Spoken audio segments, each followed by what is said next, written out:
Kasturba A Life by Arun Gandhi is not a new book. This book is about the wife of Mr. Mohandas Gandhi, and it carries a forward by Lord Richard Attenborough.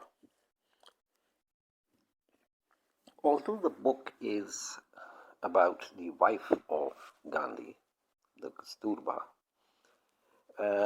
and Gandhi and Kasturba, her name was Kastur Kapadia. They married when they were betrothed at the age of 7, and they married when they were 13.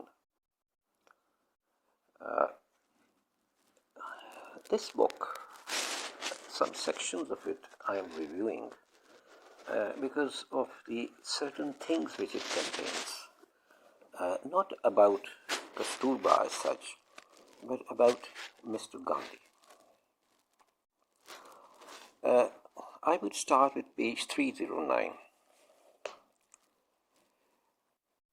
On August 15, 1947, the day power was transferred to the Indian people, the Congress leadership invited Grandfather to New Delhi to participate in the joy of independence. Grandfather refers to Mr. Gandhi. What is there to rejoice? Bapu asked. Bapu is the loving name of Mr. Gandhi.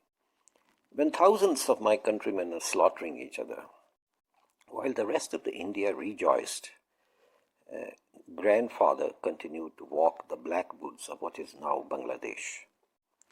Early in January 48, Grandfather came to Delhi only to find the government of Free India pandering to populist demand that Pakistan be denied the cash assets due to them. The Hindu fundamentalists wanted these funds to be used to compensate Hindus who lost their lives and property in Pakistan. Grandfather considered this immoral. The violence was a direct consequence of partition. When politicians accepted the division, they should have expected the violence. He reminded the people that Muslims too had suffered the loss of lives and property. If India was going to begin its independent life on immoral and unethical decisions, Grandfather wanted no part of it. He went onto a fast unto death. The government relented and paid Pakistan its dues. This generated a new crisis. Hindu fundamentalists saw this as a pandering to the Muslim demands. Both actions, that is, fundamentalists and the Congress Party administration, realized that they had one thing in common, the belief that a martyred Gandhi was better for them than a living Gandhi. They were convinced that he had to be assassinated. The fundamentalists engineered the assassination plot, but while the administration looked the other way.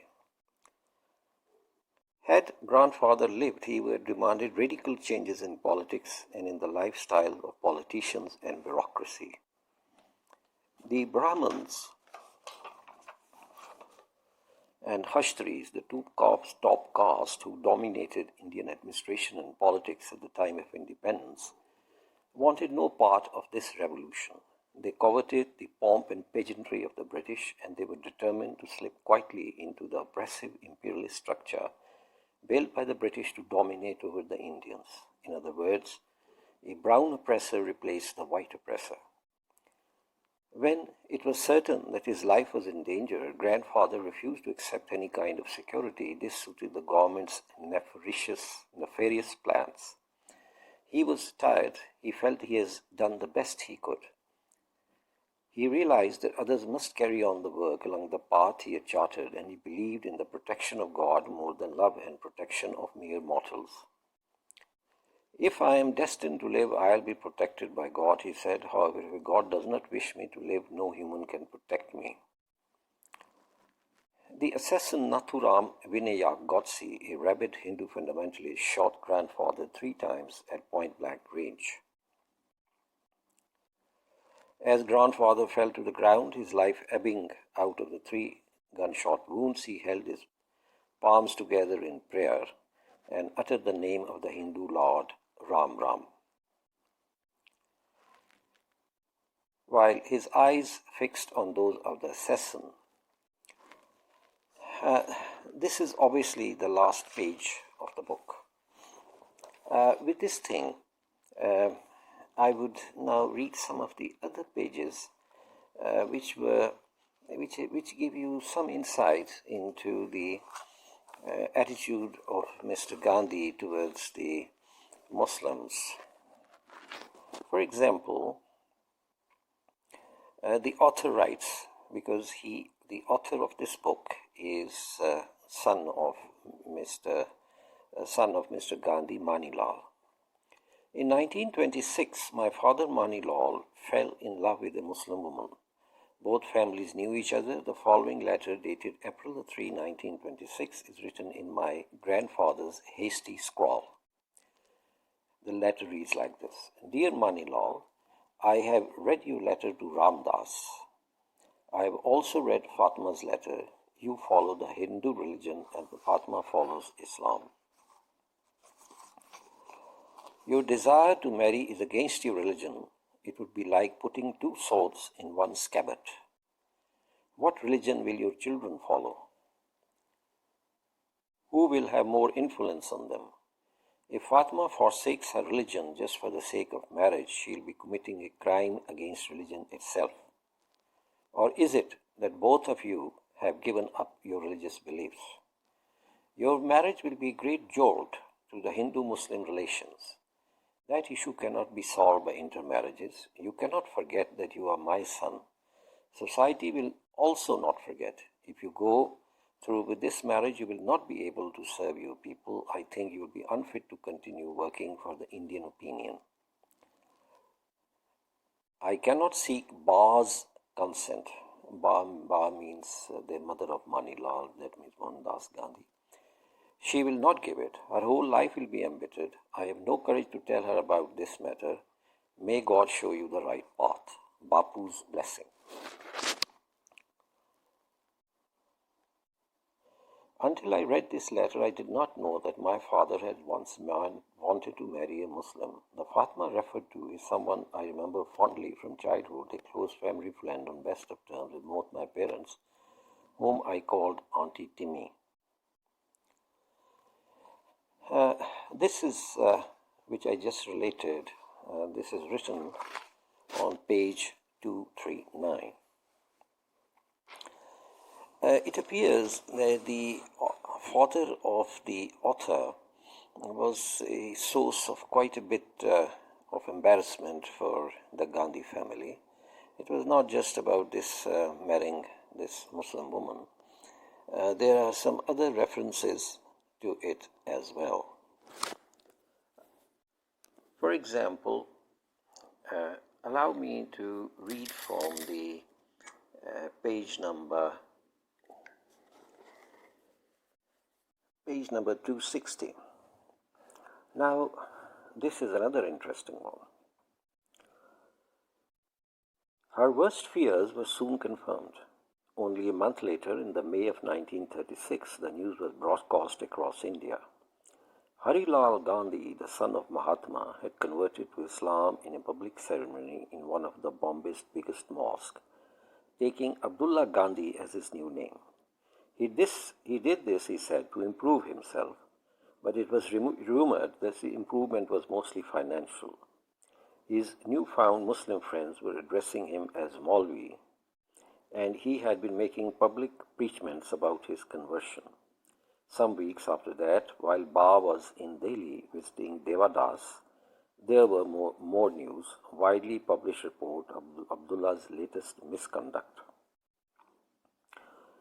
Ba called Devadas to her side and dictated the following letter. Devadas is the other son of Gandhi. My dear Harilal, I have read recently in Madras policeman found you in a state of drunkenness at midnight in an open street and took you in custody. Next day, you went before a magistrate who fined you 1 rupee. He must have been very kind-hearted man to have treated you so leniently. I do not know what to say. I've been pleading with you all these long years to hold yourself in check. Think of the misery you are causing your aged parents in the evening of their lives. Though born as our son, you are indeed behaving like our enemy. I am told that in your recent wanderings, you have been criticizing and ridiculing your great father. You are only distancing yourself by speaking ill of your father. He has nothing but love in his heart for you. He has offered to keep you with him, to feed and clothe you, and even to nurse you. But you have never paid any heed to his advice. He has so many other responsibilities in this world, he cannot do more for you. He can only lament his fate and quietly suffer all the disgrace. But I am unable to stand the mental anguish you are causing. Every morning I rise with shudder at the thought of what fresh news the newspaper will bring. I sometimes wonder where you are, where you sleep, what you eat. Perhaps you taking forbidden food. I often feel like meeting you, but I do not know where to find you. You are my eldest son and nearly 50 years old, and yet I am afraid of approaching you lest you humiliate me. I don't know why you changed your ancestral religion. That is your affair. I did not like it, but when I saw your statement that you had decided to improve yourself, I felt secretly glad even about your conversion, hoping that you would now start leading a sober life. But that hope also was dashed to pieces. I hear that you go about making innocent and ignorant people to follow your example. What do you know of religion? What judgment can you exercise in your mental condition? People are liable to be led astray by the fact that you are your father's son.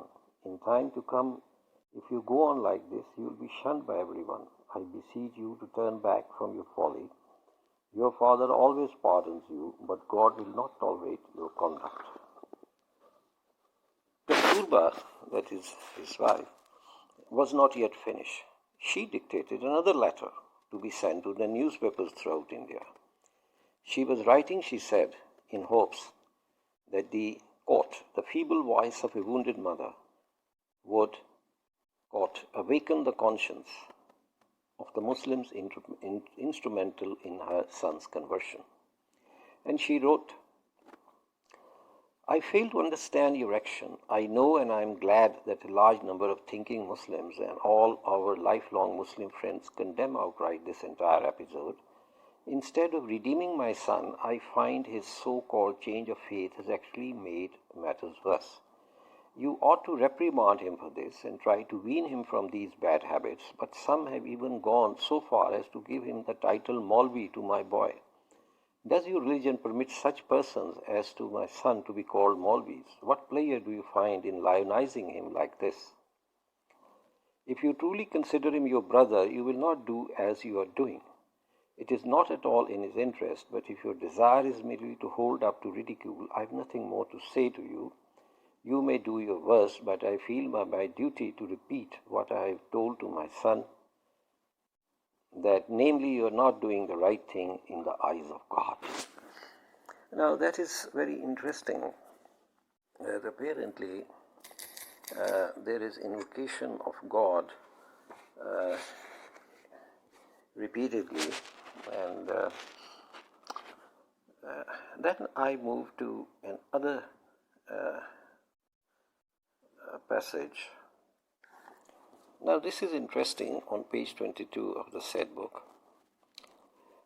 One day Mohandas confessed to his new friend that he was plagued by unreasonable fears of the dark and of creatures that came out at night. This embarrassed him, he said, because his wife has none of these fears. Kasturba will go out in darkness where Mohandas feared to tread. He could sleep soundly while she could sleep soundly while he, lying awake, was in terror of snakes, thieves, and ghosts. Mehtab, whose name is Sheikh Mehtab, was once an inseparable companion of Gandhi. Mehtab had an answer: eat meat. He attributed Mohandas' timidity to vegetarianism that was the basic tenet of the Vaishnava sect, followers of Vishnu. Mehtab boasted that he could hold live serpents in his hand and could defy thieves. He stated that he did not believe in ghosts, all because he as a Muslim could eat meat. His size, strength and athletic prowess, he was a high school star runner, was all due to meat eating. This was also why the English were able to dominate Indians. Mehtab quoted the Gujarati doggerel gaining popularity among the young Indians. This was, "Behold the mighty Englishman, he rules the Indian small, because being a meat eater, he is 5 cubits tall." Mehtab informed Mohandas that many of his Hindu high school teachers were now secretly eating meat. So was his own brother, Karsandas. Mohandas has long since begun to question the validity of certain Hindu practices, starting with rigidities of the caste system. As a little boy, he had seen Akka clean the bucket's latrines at the Gandhi house and once asked his mother why Akka was considered untouchable. Why was it believed that these very shadows could contaminate, and anybody who so much as brushed against them had to be purified by an immediate bath?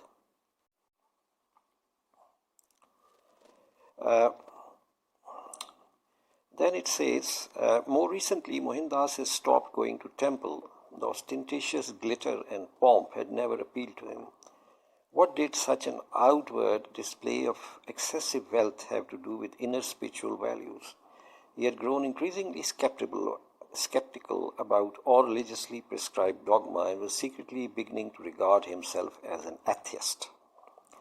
After due consideration of his friend Mehtab's urging, Mohandas decided that for him meat eating posed no moral problems except for the deception involved. His parents, of course, could never know. If meat eating could make him strong and daring, it was an experiment worth trying, and as part of the reform he could help free India. It was a patriotic duty to be performed. His first taste of meat, a feast of goat's meat and the baker's bread, another first, was supplied by Mehtab and eaten in privacy on the secluded river bank on the outskirts of the town, made Mohandas sick. He had nightmares that night, but remorse soon faded when he reminded himself of his duty to grow stronger. More secret feasts followed, even a few visits to restaurants where meat dishes were served.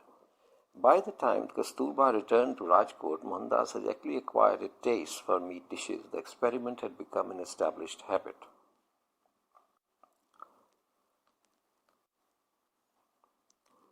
Kasturba soon realized that her husband once again has changed. His attempts to teach her to read and write were forgotten. They seldom talk, even at night. Upon reaching their room, they went straight to the bed in the dark, and Mohandas made it a point to turn off the night light.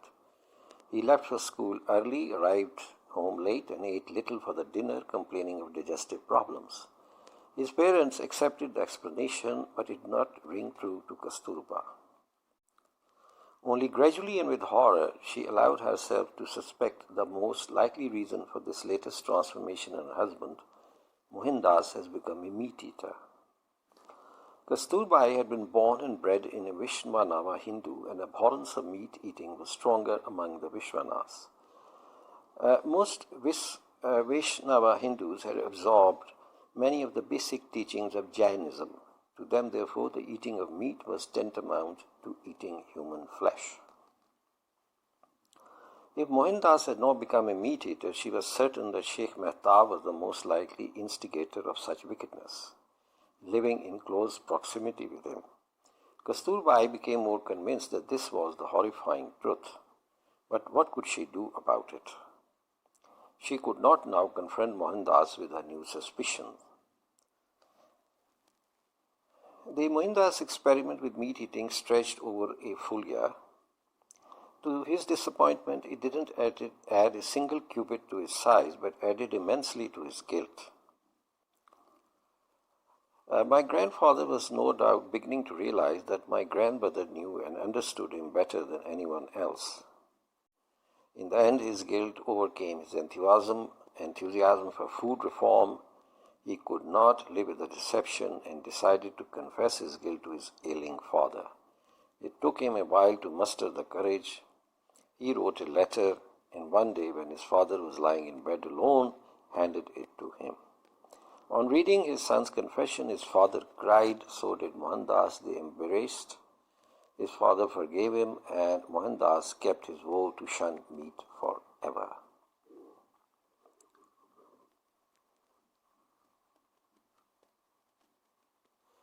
Mohandas' friendship with Mehtab had meanwhile cast another shadow over his relationship with his wife. Though Kasturba was unaware of it, Mohandas sometimes discussed with Mehtab his uncertainties about his intimate marital relations. His own feeling of desire for his young wife were constant and intense. Though she seemed to return his love with a tender affection, he sometimes expected her to be more demonstrative. Anyway, this book review, which is not really a review, this is just some extracts from the book,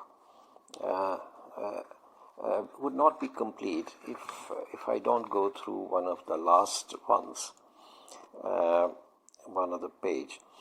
This book was published by Penguin Books, and it was copyrighted to Arun Gandhi, year 2000, and was published in Great Britain by Blake Publishing Limited, 1998, and Penguin Books India in year 2000.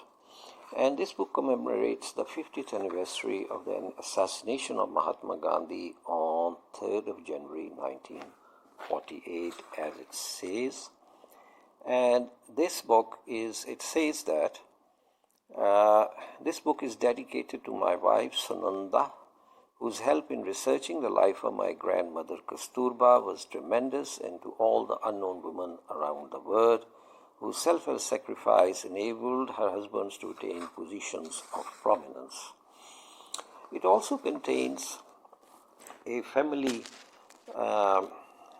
tree which shows that Mohandas Gandhi was one of the three siblings, and he had then sons Harilal Gandhi, Manilal Gandhi, Ramdas Gandhi, and Devadas Gandhi.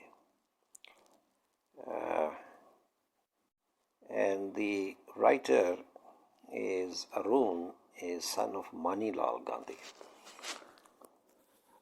Now I would read the final selected portion from this book. This page is page 194, and it represents one of the fundamental problems of India, and that was the problem of the untouchables and the Gandhi's efforts to rehabilitate the untouchable, which had a political element to it. One of the problems was that in early 1900, while the British Raj was at its peak, and there was also a massive drive to convert India to Christianity at certain spots, there was also this fear among the high caste Hindus that Muslims and the low caste Hindus might not form a bloc which together would constitute almost 40 to 45%, if not more, of the Indian population, and will overthrow the entire structure. So it was very important from a political point of view to have an Indian leader who has the appearance of an ascetic as well as somehow stop the conversion of the Shudra class to Christianity or to Islam, and at least to stop the political overtures which Muslims might do to increase their strength in the democratic India if it remained as one. So Gandhi was the right person, and the attitude is shown by this. This refers to an ashram, which was a kind of, you might say, a segregated dwelling with a very simple life, which Gandhi enforced upon others also. For several months it went smoothly. Then in September an unexpected letter arrived, and Bapu showed it to all the adults at Kushram. The news came as the shock. One of the Gokhale's colleagues in Bombay had found an honest and respectable, untouchable family that was willing to join the ashram. the husband a school teacher and his wife and their small daughter. Suddenly the community was facing its first test. Would they agree to welcome the family? All the residents had signed a vote to accept untouchables. Now, however, they were faced with a reality. Like the ashram's financial backers, they had assumed no untouchable would ever wish to join. Yet knowing that this was what Bapu had always wanted, those with personal reservation did not have the heart to object, not at this point. On the day the untouchable family arrived, things got off to a confused start. They were directed to Bapu's room, where they found a small man wearing a loincloth and nothing else, sitting in a corner writing. The husband, Dudabhai, a man of some education, decided this must be a great Gandhi secretary. Where can we meet Gandhiji? Asked. Right here, of course, Bapu answered with a smile, and you are Dudabhai and Deniben from Bombay. He urged the embarrassed man and wife to sit down. He admired the little daughter Lakshmi, patting her on the head, and called her a mere toddling babe. After several more questions to put them at ease, Bapu asked the couple to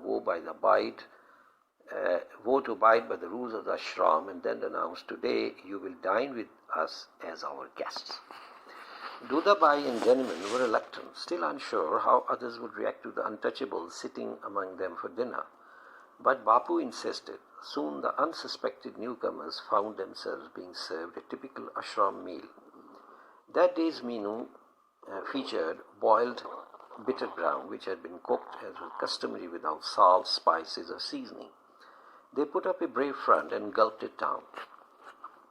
Afterward, Dudabai asked Bapu where he could go to wash their plates. Bapu called his son Rama, short for Ramdas, and asked him to wash the guests' dishes.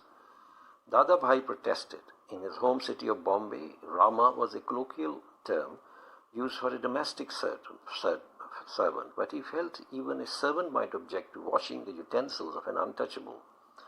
Bapu again was insistent, for Dodabai did not argue.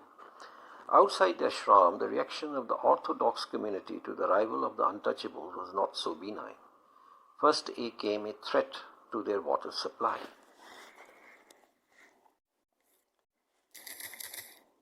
Now, this portion is very interesting.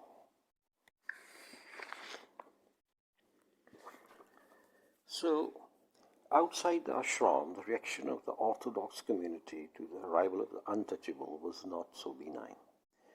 First came a threat to their water supply, not surprising in a country where every community had to have separate wells for Muslims and Hindus of every caste believed they would be contaminated if so much as one drop of water from an untouchable's bucket spilled on them. Although the Koshrab community well was on property owned by their landlord, the well-keeper cursed and abused the ashram residents, but they neither retreated nor retaliated, and the harassment eventually stopped. More ominous threats were brewing in Ahmedabad, which threatened ashram's very existence. Wealthy backers, one by one, began withdrawing their financial support. A day came when Magan Lal Gandhi, a bookkeeper, had to announce the bad news. We are out of funds, he reported. Nothing is left for next month. This was not all. Magan Lal has heard that the ashram, as a settlement of untouchable, was about to be subjected to a social boycott, meaning their neighbors planned to deny them access to all the community services as a way of forcing them to leave the region. Mohandas seemed strangely unperturbed. Faced with adversity, his faith in providence always grew stronger. It was his sense of belief that if he was doing God's work, God would throw him the way. In that case, he said quietly, we shall move to Ahmedabad's untouchable quarter and live on what we earn by mutual manual labor. However, it did not come that way, and a very wealthy donor gave them some money, which was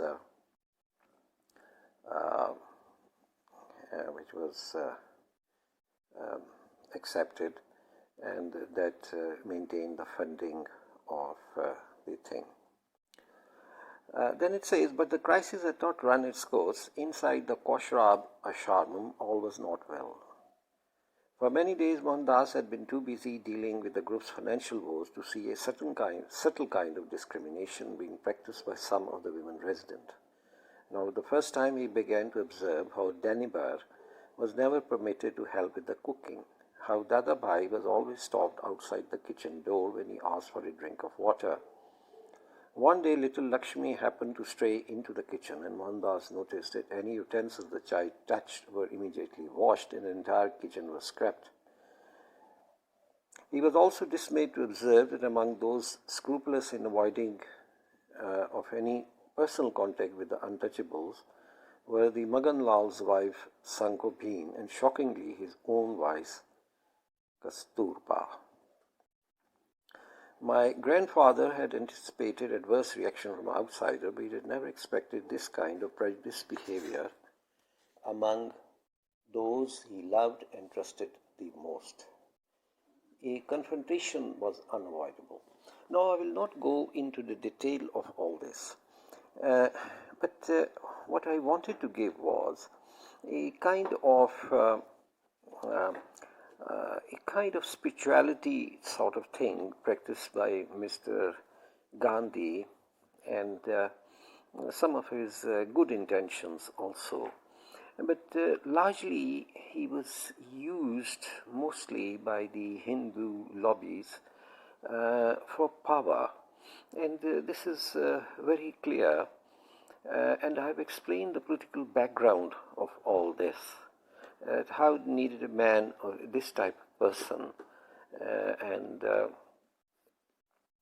and one of the problems with the Hindus in the last 1,000 years of Muslim rule was a lack of any big figures among them. So it was not very surprising that Gandhi was chosen as that type of figure with certain semi-priestly type of qualities, as well as coming from a high caste himself, and taking up a project which would appeal to the let's say about 20 to 30% of the India of the low caste and some of the other maybe educated people. It is said that Gandhi was all things to everybody, and there is a sentence about Gandhi by Mr. Churchill where he calls him, among other things, rich man, poor man, and so on like that. Gandhi's experimentation with celibacy and that type of things have always evoked criticism. I will not describe that what is written in this book and things of those types, because this is basically to give a political glimpse of the kind of circumstances which existed and the problems with Mr. Gandhi in that circumstance. It has been said before that one of the big problems of the Congress was that there were many other competing Hindu groups which had more anti-Muslim stance in them than the Congress, and Congress had to vie with them for the votes, and therefore Congress also could not really take any moral stand on their own, because that needed that would result in electoral defeats and diminution of the party of Congress. And then within the Congress, as you see from the opening, that there was this issue of Congress itself being basically a high caste Hindu organization, and a person like Gandhi was very good enough, to keep the Muslims away from the untouchables, making a sort of political bloc within India. But in the long run, he was not really suitable for them as well.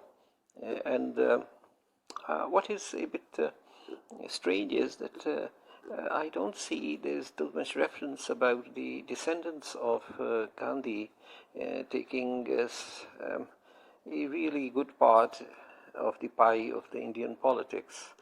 But that might change soon.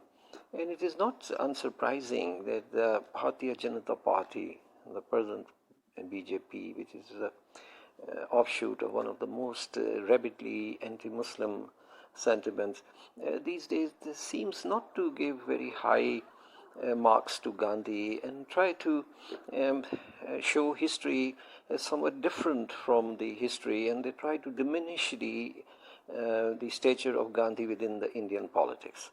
With this, I would end this and hope that the reader who has got interest in the life of Kasturba, something which I have not really gone into, even I have used that book, which is a bit unfair, and see for themselves that what kind of person Mr. Mohandas Gandhi himself was, which is a kind of offshoot of this book about his wife. It is a well-written book, and maybe we should recommend it to holders of the Hindu faith. Thank you very much for your patience.